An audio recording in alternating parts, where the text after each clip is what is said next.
there guys, how are you doing? It's Gabriel here, and it's time to play some more World of Warcraft, and once again, continue to level up my Undead rogue, Bobby.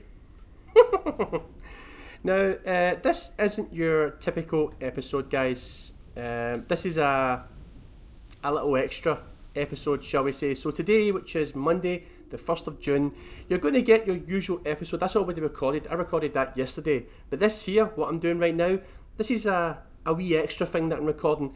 It probably won't go the full 30 minutes, guys. I don't know how long the video is going to go for, but there is a reason behind recording this extra episode. I've been doing a lot of thinking lately, guys, and I've decided that I'm going to be changing specs, right?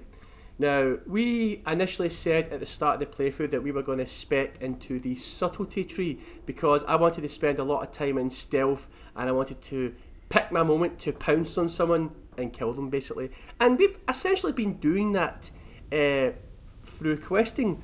But guys, I'm on a PvP server and I'm a rogue and it's my job to gank as many people as I possibly can. But the reality is, when it all boils down to it, I shit myself at the sight of an alliance, guys. And that shouldn't be the case. I'm a rogue, right? When I see alliance coming towards me, I should savour the prospect of having a good old-fashioned fight with them. But I don't, guys. I go into stealth and I just let them pass me by and I close my eyes like a right big pussy. And I think a large part of that, guys, is because my damage has just drastically went downhill. At the start of the playthrough, it was pretty good, right? But see, the more levels that I go up, the more levels that my damage goes down, right? And I look at Dave and I look at Potato and they do really well with their damage, and I feel it's because I am speccing into the wrong tree. So I'm going to change specs, guys. I'm sorry, I said I was going to honour subtlety all the way through to max level. I can't do it, guys, right? I want to start ganking in PvP, right? I want my damage to be a lot better, and the only way we can do that is by changing specs. I feel that once we've done this, things will get much better. Now, I've been looking online, guys, for a good talent build, because before I wasn't following a talent guide or a talent build, guys. I was just picking talents based on the abilities that we were using at that time. Now I'm going to be following a talent build, and apparently it's called the combat sword build. So we're going to be speccing into the combat tree and we're going to be using swords, right? And apparently this build is great for beginners, great for veterans, it's great for PvP, it's good for PvE, and that sounds like my cup of tea. So right now, guys, we are in Orgrimmar. We're going to speak to the rogue trainer, we're going to reset our talents, then we're going to pick our new talents, then we're going to go to the Uptongue house, see if we can buy some swords, then we're going to take a look at rotation, stat priority, all that good shit, and then we might, depending on how long that's taking us, head back to Thousand Needles, go into the Shimmering Flats and try out our new rotation, try out our new abilities and all that jazz. Alright, but first, guys, my mouth's a little bit dry. I'm going to go and get some liquid, so I'll be right back.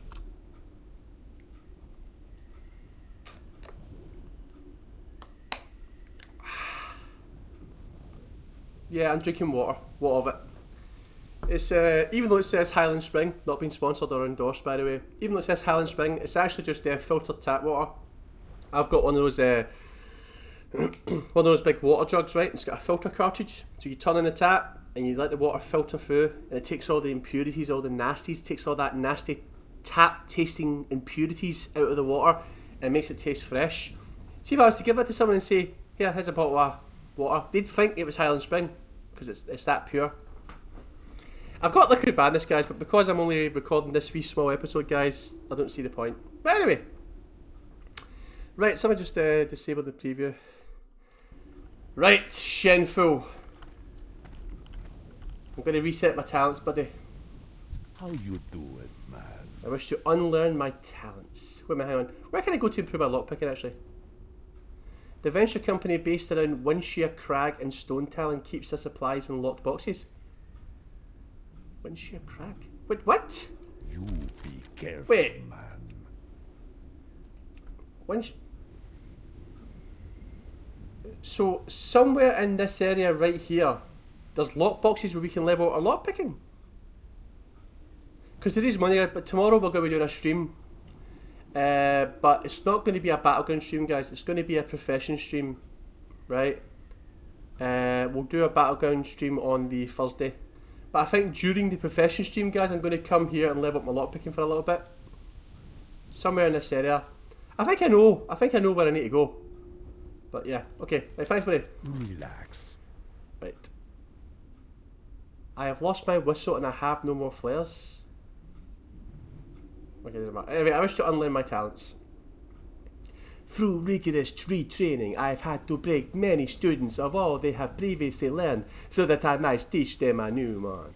The service I offer becomes increasingly difficult to perform each time it is done. It is that reason that it becomes increasingly expensive with each retraining. Do you desire that I break you of the talents you have learned?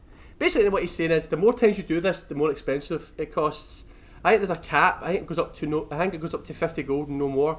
And then when it gets to that stage, every time you respec, it costs 50 gold, 50 gold, 50 gold. I think it'll cost us 1 gold right now. We haven't done this yet, so yeah, that's fine. Right, guys. Now what I'm going to do is I'm going to go and open up that guide that I found, and then we'll start putting our points into our new talent tree. So I'll be right back. Okay. So the irony, guys, the irony of this new build is that there's not a single point that's put into subtlety. Go figure, right? So gone will be the improved vanish, where we get to use it every 3.5 minutes. We need to go back to the standard 5 minutes. Gone is Master of Deception, where we can wander amongst enemies. We're probably going to get... See if we go up to an enemy, guys, it's like 2 or 3 levels higher. They're going to detect us, guys. And we're pretty much not going to be using backstab or ambush anymore, guys. I think... I don't know. Hang on.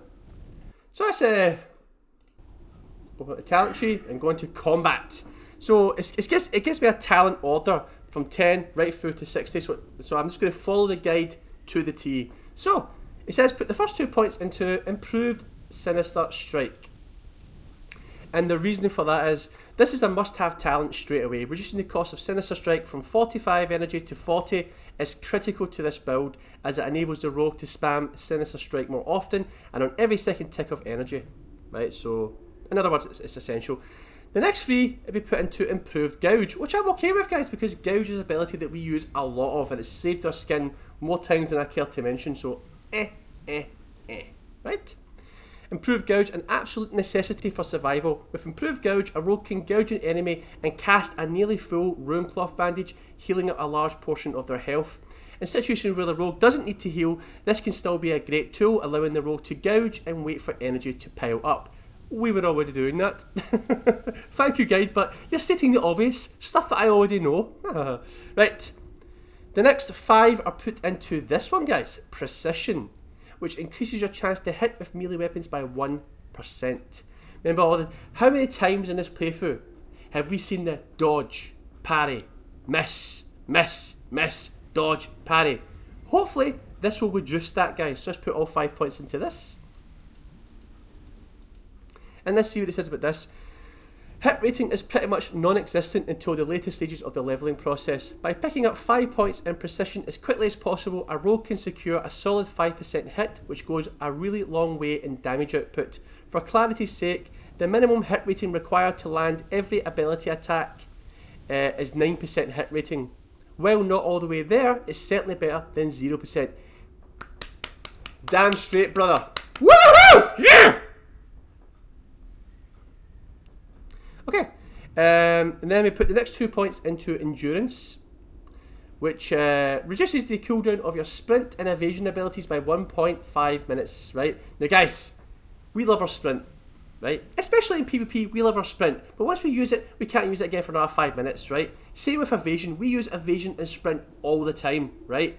It's a bit like, see this talent right here? It's a bit like the talent in the subtlety tree.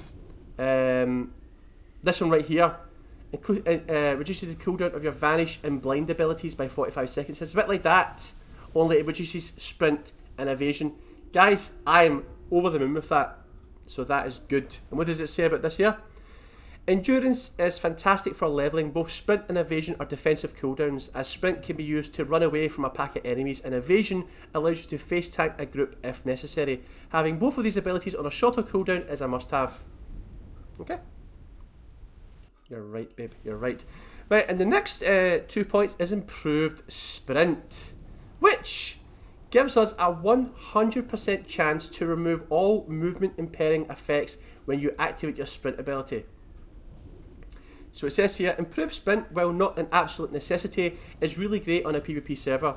If a mage, a druid, uses their root ability on a rogue, or even a hunter or warrior getting improved wing clip or improved hamstring proc, that rogue is stuck and is likely going to die. Thankfully, with improved sprint, there is a surefire way for the rogue to break free from a snare effect. This talent isn't quite as necessary for genome rogues with escape artist. So basically, guys, how many times have we been frozen in place by the mage's Frost Nova?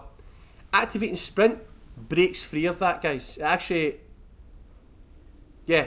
Or if we get entangling rooted, sprint breaks us free from that. So guys, see if we're trying to chase down a Frost Mage and he Frost Novas us, we just activate sprint and we can catch up to him.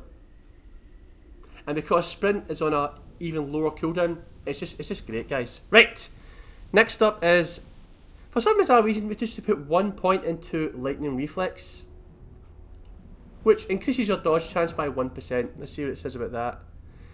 This talent point is just a flex point and can be spent anywhere based on preference. Oh, thank you for telling me that now. God dang it, man. Dodge and parry chance, it doesn't really matter, guys. I could have put a point into that. You know what, guys? More dodge chance is good. Right. What's next? And then we have to put all 5 points into dual wield specialization, guys. 1, 2, 3, 4, 5. Right? And that basically increases the damage done by your offhand weapon by 50%. What does it say about that? While leveling and grinding on mobs, you will strike with your offhand weapon quite a bit. Dual wield specialization offers a flat damage boost to your offhand and ties in nicely with sword specialization, boosting the offhand weapon extra swing procs as well. This talent also has a huge impact in raiding when you are fighting in a boss encounter. The fight duration is much longer, which means many more offhand weapon swings will connect on the boss. So in other words, guys, more damage. So that's pretty damn good. And then the next point we put it into, guys, is Blade Flurry. This is a new ability for us. And basically this is it takes up 25 energy, it's on a 2-minute cooldown, and it increases your attack speed by 20%. In addition, attacks strike an additional nearby opponent. So it's basically an EoE ability, right? So if you're fighting 2 or 3 people at the same time, you'll activate that, Blade Flurry, right? Make sure I swing and attack faster, and you attack multiple enemies at the same time. Kind of similar to Slice and Dice. I don't even know if we use Slice and Dice. We'll take a look at the rotation later, but Blade Flurry. Can you imagine that, going to like Comic Con or whatever, or BlizzCon or some shit, right? And all you see is this guy dressed up as a blade, but the blade is dressed up as a furry. It's like, yeah, during the day I just slice people's faces and stuff, but at night time I just put on this fluffy suit, you know, and I feel like I'm in touch with my inner being or some shit. Right, and then guys, from the next 5 talent points are to be put into sword specialization, but we can only put 2 in right now, and that gives you a 2% chance to get an extra attack on the same target after dealing damage with your sword. What does it say here? Right, sword specialization. This is what this entire build is all about. Sword specialization is the most impactful talents for any sword wielding rogue, period. This talent is not just a massive advantage during leveling, it is also a vital piece to the raiding build as well. So basically this whole build that we're doing right now is based around that ability, guys, that talent, sword specialization. So our next 3 points are going to go into that. Right, guys, so that's us. And what comes after sword specialization? Weapon expertise. Alright, yeah. Weapon expertise, this one right here. We put 2 points into that. And it increases your skill with sword, fist, and dagger weapons by 3. Just makes the sword wielders a lot stronger. But this is what I really want, guys. Adrenaline Rush, and we take that at level 40. So when we hit level 40, guys, we'll be taking this here. Adrenaline Rush, 5-minute cooldown. Doesn't cost any energy. Increases your energy regeneration rate by 100% for 15 seconds, guys. How good does that sound? But there we go, guys. We have respect, and I'm looking forward to seeing if this increases our damage. It probably will, guys. It probably will. But what I'm going to do right now, guys, is I'm going to take a look at rotation, take a look at abilities. So I'm going to pause it, and I'll be right back. Okay, so I'm taking a look at stats, right, and I'm a little bit surprised by this, right? So there's 4 stats that hang on. Yeah, obviously we don't take intellect, right? So the first stat is agility. That's a no-brainer, right? Every rogue should stack agility. It's the main stat for a rogue, right? This is going to be your main stat as a rogue, providing you have attack power, critical strike chance, and dodge. The next one, spirit. What? Spirit? Spirit is excellent while leveling in classic, allowing you to regen health out of combat and reduces the amount of time you spend eating. It's especially useful on trolls because of their racial regeneration. Okay, then it's strength, which for rogues this is another source of attack power, and then stamina increases total health points. So you're telling me that if we see like agility and spirit, we should take that? It says here, for the leveling rogue, the most important stats are agility, which has an impact on your attack power, critical strike rating. Other than agility, spirit, strength and stamina are your go-to attributes from gear. In the higher levels, any amount of hit rating you can get on gear is also extremely valuable. Spirit plays a big role in health regeneration for a rogue when outside of combat, allowing you to generate health in between fighting mobs. For every point of strength, the rogue will gain 1 attack power. Lastly, stamina determines your overall health pool for a rogue, and more health is always good, as you will likely have low armor value since rogues wear leather. Well, okay then, the more you know. Right, so now I'm going to take a look at rotation, guys, so just give me 2 secs. Okay, so it says here, when out leveling, killing mobs alone, the rotation is very simple. The rogue should get as many combo points as possible quickly, and then judge the next step. Either go for a big eviscerate, or if the enemy has a lot of health remaining, take slice and dice and whittle the enemy's health down. Most mobs out in the world, as long as they don't heavily outlevel the rogue, won't really need to be slice and dice to death. Typically, taking eviscerate is the best option. So we only really use slice and dice for enemies that have got a lot of health, right? But it says here, open with cheap shot, so no more ambush openers, guys. RIP. Open with cheap shot, gaining 2 combo points and stunning the target briefly. Then it says spam sinister strike. Use eviscerate. Sometimes consider slice and dice if you pulled a second mob or are about to switch over, or if the mob has a lot of remaining health. If you are low on health, consider gouge and heavy runecloth bandage. And if you pull multiple enemies, consider blade flurry and adrenaline burst to burst the group down. Well, okay then, guys. It seems like our rotation is, well, pretty damn simple. Doesn't say anything about backstab, guys, so we're not going to be attacking people from behind as much, guys. Right? That's fine. Sometimes we will. Sometimes we will. We're rogues. We can go to stealth and we can sneak up behind, but we don't always need to go in. But I think the point of this build, guys, is you just go in and just face tank anybody. That's the whole idea, right? So that's fine. So based on that information, guys, I'm going to take a look at my action bars and see if there's anything that I can change. Just move things about, and I'll be right back. Okay, so I've moved my action bar about, guys, a little bit. So we now just, it seems to be this build is all about spamming Sinister Strike and getting off a really good eviscerate. Blade Flurry, but I put a wee space so I don't accidentally press it. And then we've got the Rupture, which sometimes we'll use Rupture, but not very much. I put Slice and Dice into Q now, Gouge into E, Kidney Shot into R, and yeah, basically going to Stealth. I've put Backstab. We'll probably just use Backstab occasionally from Stealth, but we're not really going to bother about it too much. It'll mostly be Cheap Shot that we use now. And yeah, basically that seems to be it. So I think what we're going to do right now, guys, is we're probably going to go to the Uktung house and see if we can buy some swords, because that's what this whole build is based around now, right? So I'll be, wait a minute, hang on guys, wait a minute. Ah, okay. Guys, let's just take this out. I just realised we no longer need that, because you can only use ambush if you've got a dagger. And I don't want to have one sword and one dagger. I just want to have 2 swords or no swords, right? So no more ambush. That's fine. That's okay.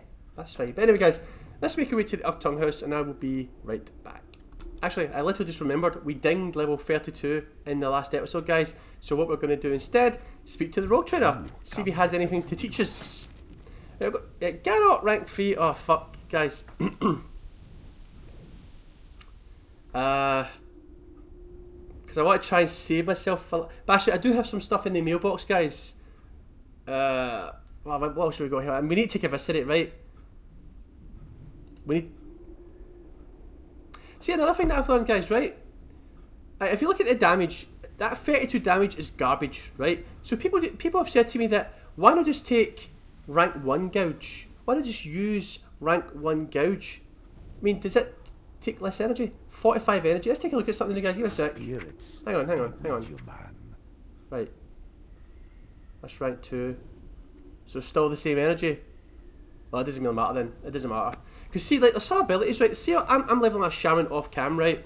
And there's this ability called Earthshock, and it's an instant ability, and it interrupts the spell casting of any enemy, and it does a shit ton of damage, right?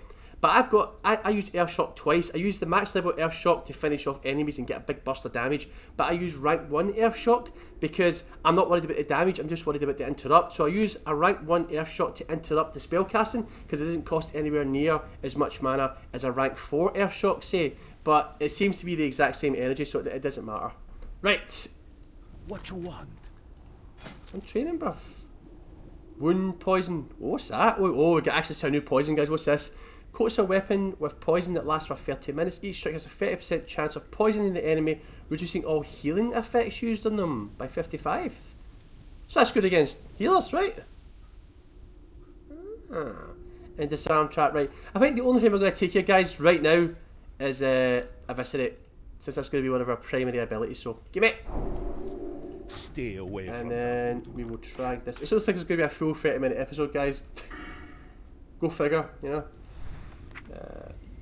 Eviscerate, rank 5. More damage is good. Right, guys, so that's it. So I'm going to go to the Uptung House and see if we can buy anything. I'll be right back. Okay, so let's see what sold and what didn't sell from the Uptung House. Apologies, guys, if it's a little bit laggy. It's Orgrimmar in the middle of the afternoon. There's a shit ton of people. Even some of the best PCs in the world can't handle this kind of strain, you know, but let's take a look. Ah, okay. That's fine. So let's see what we go from 9 to what?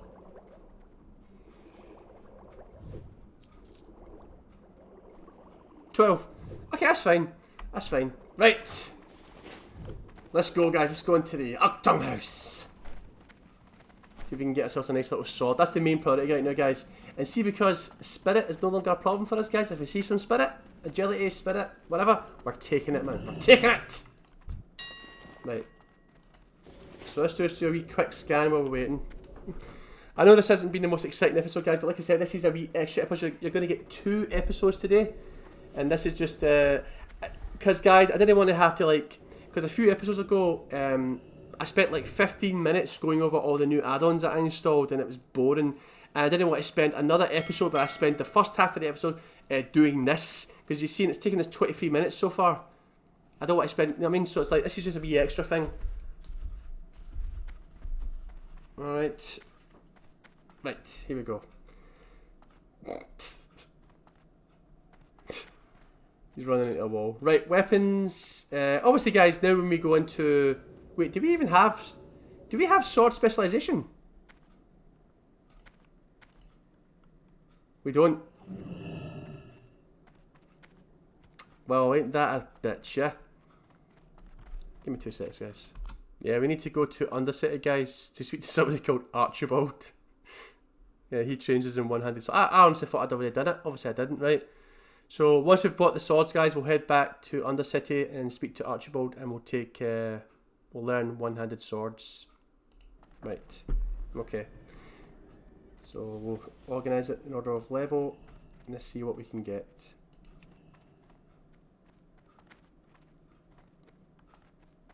Well, there's a good wee sword right there, guys. Of the monkey, agility and stamina. We'll take that. It's a shame we can't have any of those blue ones, you know what I mean? Oh, wait, what's this here? What's this? The Black Knight. Sends a shadowy bolt at the enemy, causing 35 Is that worth 9 gold though, guys? It's one of those things where should I buy it, should I not buy it? I mean, is that good damage? I don't know. I don't know. 20.3. I really don't know if that's a good sword to pick up, guys. I'm extremely reluctant to pick that up and spend that much money. But there's a good wee Viking sword of the tiger, which is agility and strength. You know what, guys? Screw it. I'm not taking a plunge. I'm not doing it yet. Right? There we go. Okay, there we go. Right, guys. So what we're going to do right now is we're going to make our way over to Undercity. We're going to speak to Archibald. And we're going to train swords, and we're going to equip our swords, and I will be right back. Okay, guys. I was lazy. I paid for a portal. I think 1 gold is reasonable. See anybody that asks for 5 gold and 10 gold, they can go and chase themselves, guys, because all the mage is doing is using a little bit of mana, 20 seconds of their time, and that's it. 1 gold is perfect, because see mages, they can spawn in their own mana potions, guys. Don't feel bad to them. 1 gold is perfect, right? No problem, here you go. Huh? But anyway, guys, so I'm going to have to find Archibald. As soon as I do, I'll be right back. Look at him, guys. Archibald. Actually, a kind of badass looking, guys. I like his get up. That's a get up and go type of armor that you've got there, buddy. You look like a big spliff. Eh? Next you'll be asking me to smoke you. But anyway, I need you, buddy. I need your services. Quickly. I'm not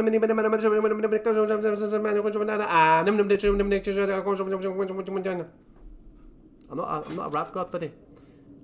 You know, that's like crossbows and 100 swords, guys. Why not? Right, thanks, Stephen. Embrace the shadow. Is that your name's no Stephen Archibald? Dude, Archibald's a fucking surname! It's a surname! You're Stephen Archibald.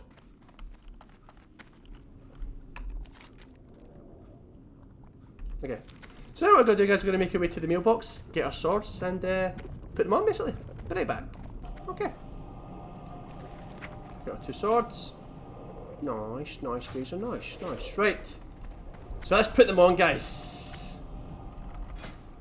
Goodbye, daggers. You've served me well. It's out with the old, in with the new. Swords. Okay. And now, guys, these 2 daggers that we had, right, they didn't really have any stats, right? As you can see, it was just a chance on hit that I liked, right? But now, these have got, like, that's we gained 7 agility, 3 strength, and 3 stamina from equipping those 2 swords. And the damage is a lot better, basically. So, yeah. Right, guys, there we go. So let's take these 2 out. Drag these 2 down here. And let's put our poisons on. Our poisons.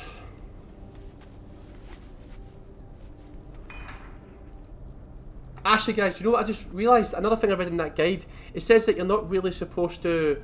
You're only really supposed to use instant poison, and that deadly poison, especially when you're raiding, it takes up a debuff slot on the raid boss. Because in WoW Classic, raid bosses have got debuff slots a certain amount. So you might get criticised by the person in charge of the raid group if you've got deadly poison on. So they said that the best thing to do is to put instant poison 4 on both of your weapons. So that's what we'll do instead, guys. We'll put instant poison 2 on both of our weapons for that wee burst damage. Because bear in mind, guys, we are now losing that burst damage that we had. You know, the fiery explosion and shit like that. In place of, you know, so we need to have that burst from the instant poison. Oh, but guys, look at me, guys, look at me! Oh, I look badass with you. Look at this, guys. That is a roll you don't want to fuck me. Look at that. Oh, yeah. Yeah, baby, do you want to meet the pointy end of my sword? Yeah. I'm kind of torn, actually, as to what to do. I think that'll do, guys. I think that'll do. So I'm going to bring this rather unusual episode to an end, guys. Like I said, it isn't a typical episode. You're still going to get the typical episode today. This is just a wee extra add-on bonus. perhaps in the next episode that I actually record, an actual proper episode, then we'll go and visit our road tune and we'll learn all the other abilities, or we maybe go to the Ugtung house and upgrade some of our gear. I don't know, but we are now a combat rogue, guys. We're no longer subtlety. We're no longer using ambush. I'm hoping that our damage is going to go through the roof now, guys. I'm hoping that's going to increase my confidence and help me fight Alliance when I see them. I'm really looking forward, guys, to seeing what this build is capable of, guys. What with all the freaking, you know, dual wield specialization, sword specialization, with the increased hit chance. I'm really looking forward to seeing the kind of damage that we can output with this build. So yeah, thank you very much for watching, guys. If you enjoyed the episode, leave a like. If you want to ask me anything, leave a comment. And if you'd like to see more videos like this, subscribe to my channel, and I will see you guys in the next episode.